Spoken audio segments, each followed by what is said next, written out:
Welcome to the Tech Egg. Don't get scrambled. Enjoy the video. You have permission. Now start. Open the SharePoint site and navigate directly to the target document library. Once there, click New and choose Folder. This is the only way to create a classic folder in the library.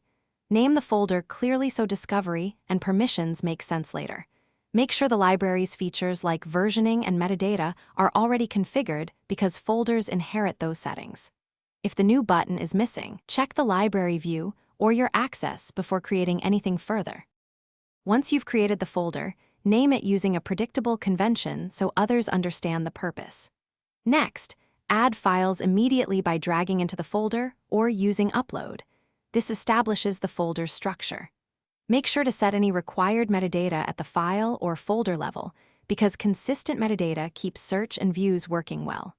If you want offline access, click Sync and confirm OneDrive will mirror that folder. Also consider unique permissions, now only if you must restrict access. You're almost done.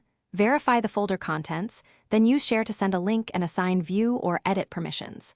Once shared, enable versioning and optional alerts so you can roll back changes and monitor activity.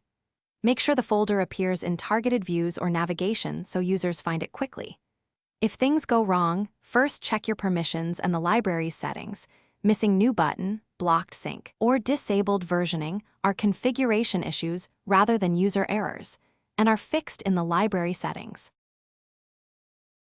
Thanks for watching. Consider subscribing if I helped unscramble your problems.